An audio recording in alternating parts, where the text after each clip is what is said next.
So have you written anything after the heading? No, sir. Okay. Let's start now. We'll start with the concept of proportions. The concept of proportions is basically between either three numbers or four numbers. तो या तो तीन number का proportion होता है या four numbers के बीच में प्रोपोर्शन होता है. तो थ्री नंबर्स के बीच में प्रोपोर्शन का मतलब क्या है? If I have three numbers A, B and C, then I will say A by B equal to B by C. A by B equal to B by C. Multiplying or cross multiplying, we'll get B square is equal to AC. ऐसा कब होता है? When three numbers A, B, C are in proportion. Apart from this, हम लोग को एक और छोटा सा चीज यहाँ पर पता होना चाहिए कि when three numbers A, B, C are in proportion, then A and C are called extreme means. A and C, they are called extreme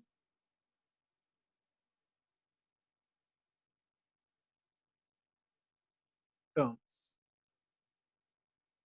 Yeah, extreme proportions. And B is called mean proportion.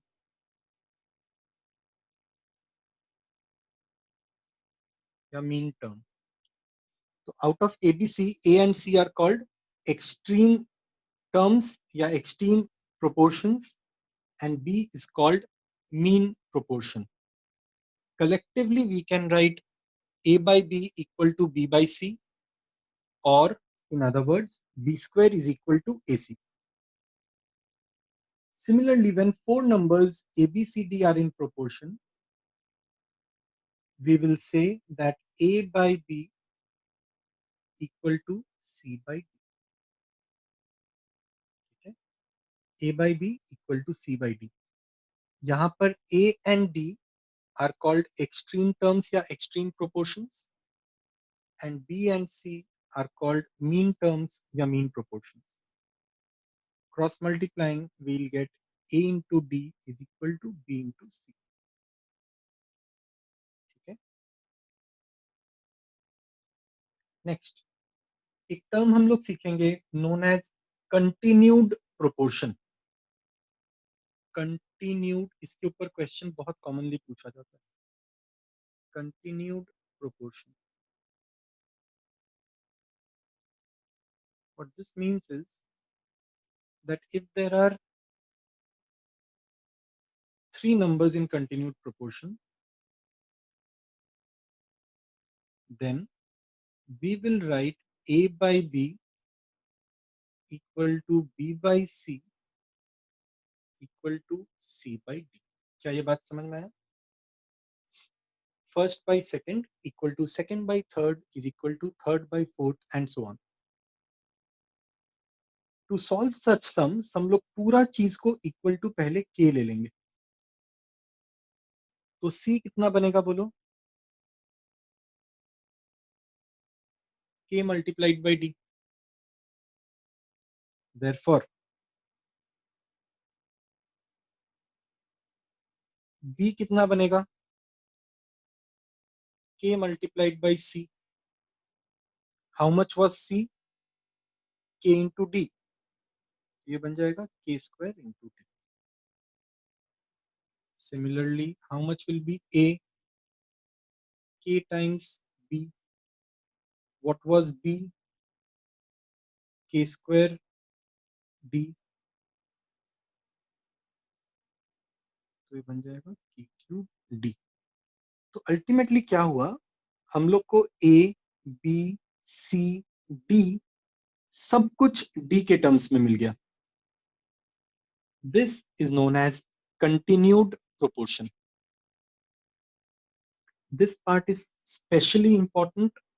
As I said, इसके ऊपर में बहुत questions पूछता है. We'll have a view at some of the questions ताकि concept hands on clear हो जाए. ठीक है. Let us move on to the textbook and let us understand with the help of a few sums.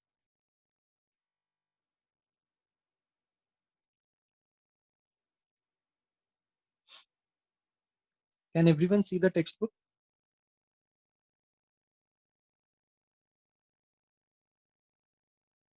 Kshitij.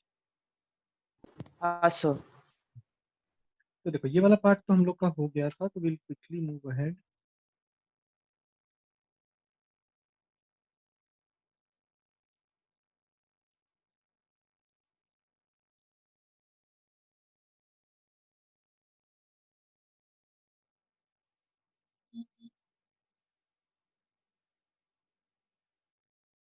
So proportions, quick recap of what I had discussed. If there are 4 terms in proportion, A, B, C, D are the terms, मान लो, then we can easily say that A by B is equal to C by D. Cross multiply करने से मुझे मिलेगा A multiplied by D is equal to B multiplied by C. A और D को हम लोग बोलते हैं extreme terms और B और C को हम लोग बोलते हैं means या middle terms.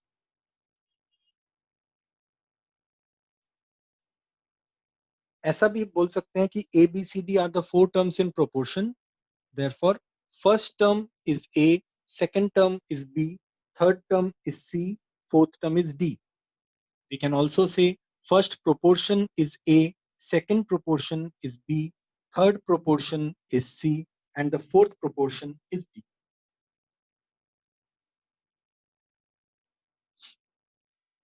Continued proportion, अभी हम आपको बताया था A by B equal to B by C equal to C by D equal to D by E equal to E by F, ऐसे चलते रहेगा. हम लोग को जनरली यहीं तक देगा, A by B, B by C, C by D. हम लोग क्या किए थे उस टाइम पे, पूरा चीज को इक्वल टू के ले लिया था and therefore A equal to k cube d आ गया था, B equal to k square d और C equal to k d. ये रूल को याद रखना, ऑलमोस्ट हर दूसरे सम में ये अप्लाई करना पड़ेगा. यहाँ पर दिया हुआ है when there are 3 numbers given in a proportion and the numbers are ABC, then A by B will be equal to B by C, which automatically means B square is equal to AC. Here A and C are called the extreme proportions या extreme terms and D is called the mean proportion या mean term.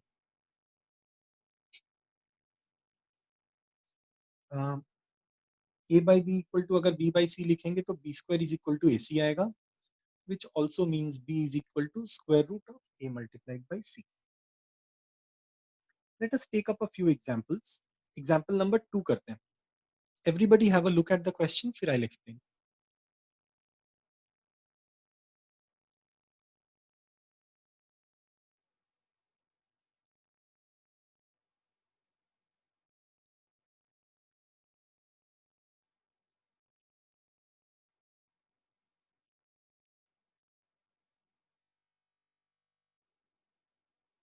देखो question number 2 में बोला है find the fourth proportion to 5 4 25. मतलब मेरे पास 4 numbers है जो कि प्रोपोर्शन में होगा. पहला नंबर है 5, दूसरा है 4, तीसरा 25, चौथा नहीं पता, तो let the fourth number be x. So can we say 5 by 4 is equal to 25 by x? On cross multiplication we can easily find that x is equal to 20. Example number 3 करते हैं. It says find the third proportion to 9 and 15. That means there are only 3 numbers which are in proportion. मतलब A, B और C are the 3 numbers. So I can easily say कि A by B equal to B by C. A क्या है 9, B क्या है 15, C क्या है X. तो 9 by 15 is equal to 15 by X. Again, solving which we can easily find what is the value of X.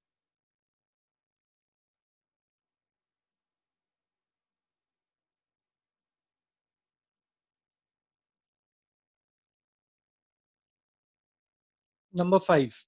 I'll give you 1 minute. Everyone try out number 5 yourself.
Let's see.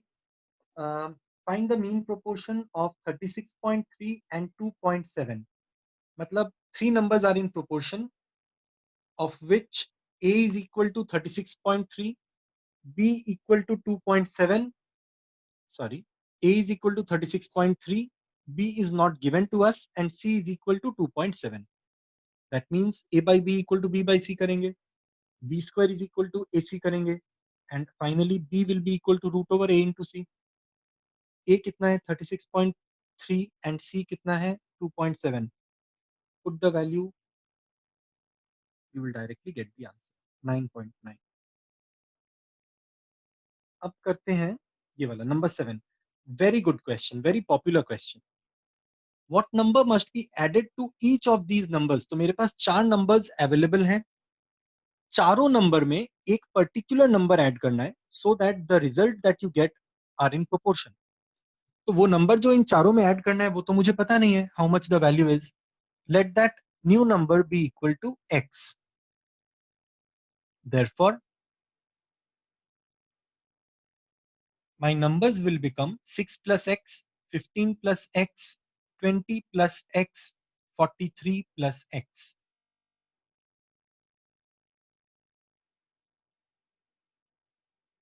Using which, अगर हम चारों को proportion में लगा दें तो I'll get 6 plus x by 15 plus x is equal to 20 plus x by 43 plus x. Solve कर दो, x का वैल्यू आ जाएगा, क्वाड्रेटिक इक्वेशन आएगा, solving which you will gate values of x. Example number 9. I have been told that this is a given expression और मुझे prove करना है कि ABCD are in proportion. What do you mean by ABCD are in proportion? पहले वो देख लेते हैं. I know कि if ABCD are in proportion, then A by B will be equal to C by D. Now, अगर हम cross multiply कर दें तो AD will become equal to BC. तो मुझे फाइनली प्रूव करना है कि AD is equal to BC. जो मुझे एक्सप्रेशन दिया हुआ है ये वाला, I just need to expand this expression. I mean to say आपस में लॉन्ग मल्टीप्लिकेशन कर दो. On long multiplication, whatever value you get, that is your answer.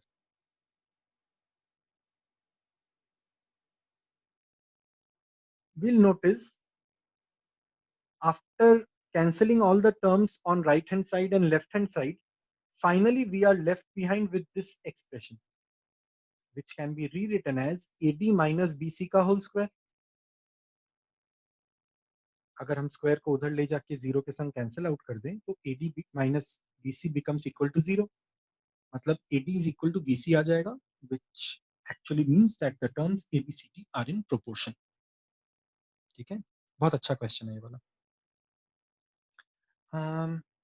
Let us take another one. ये वाला करते हैं. Example 30. क्वेश्चन में बोला है A by B is the duplicate ratio of A plus C and B plus C. So in order to understand this, we have to understand what is a duplicate ratio. ये हम लोग previous class में किए थे, previous lecture में किए थे. Duplicate ratio मतलब होता है स्क्वायर. लिख के समझाते हैं. A by B is मतलब equal to duplicate ratio of right hand side, मतलब A plus C by B plus C. देखो यहां पर भी सेम चीज लिखा है. बात समझ में आया? क्रॉस मल्टीप्लाई करो, एक्सपैंड करो, bring everything on the left hand side, middle term करो, finally you will get this. C square is equal to AB means C equal to root over AB, which actually means C is the mean proportion between A and B.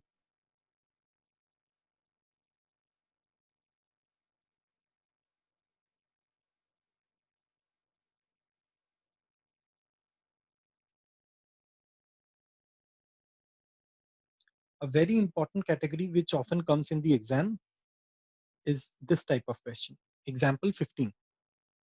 देखो मुझे बता दिया है कि x by a equal to y by b equal to z by सी। जब भी किसी एक्सप्रेशन में, जब भी किसी मैथमेटिकल एक्सप्रेशन में you will see there are 2 और 3 इक्वल टू साइंस। जैसे देखो इस सम में there are 2 equal to signs, 2 बार इक्वल टू आया है। In that case what we can do is पूरा चीज को इक्वल टू के ले लेंगे। तो x by a equal to y by b equal to z by c equal to k. On doing that हम लोग को मिलेगा x is equal to k multiplied by a, y is equal to k multiplied by b, z is equal to k multiplied by सी।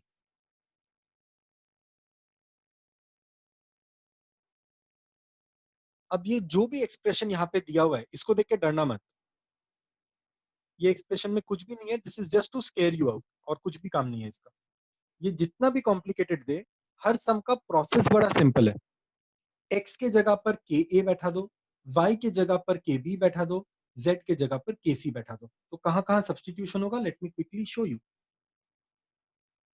एक substitution इस x के जगह पर होगा, एक इस x के जगह पे होगा, एक ये y के जगह पे, एक ये y की जगह पे, एक इस z के जगह पे, एक इस z की जगह पे।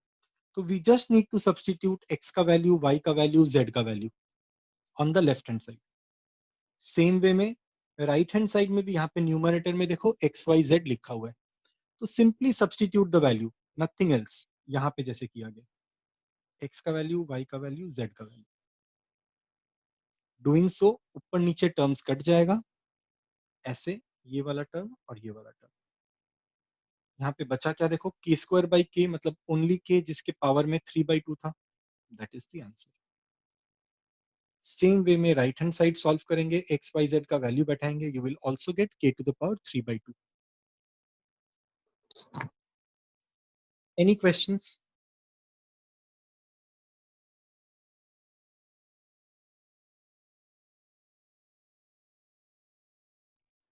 यहाँ तक किसी को भी कुछ पूछना है? सर RHS में k to the power 3/2 कैसे आया after the second last step? RHS में एक्स की जगह पे क्या बैठेगा, k into a, वाई की जगह पर, k into b, और जेड की जगह पर। k into c, नीचे क्या है, a into b into c है। कटा ऊपर नीचे। हाँ तो स्क्वायर रूट के अंदर में क्या बचा, के क्यूब, यस और नो। हाँ स्क्वायर रूट का मतलब होता है पावर हाफ, स्क्वायर रूट का मतलब ही होता है पावर हाफ, समझा? हाँ sir. Tanisha followed.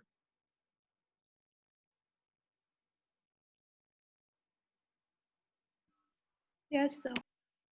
Saumya. Yes, sir. Good.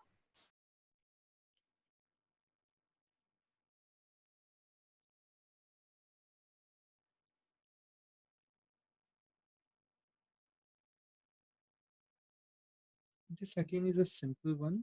हाँ ये वाला करते हैं। नंबर 18 का part 1, let us do it. तो यहाँ पर बोला है A B C D are in proportion, मतलब a by b equal to c by d. Let us take the entire thing to be equal to k. तो a हो जाएगा k multiplied by b, और c हो जाएगा k multiplied by d। तो a और b का value मुझे मिल गया। लेफ्ट हैंड साइड में, राइट हैंड साइड में, दोनों में a और b का वैल्यू सब्सटीट्यूट कर दो, देखो क्या आता है।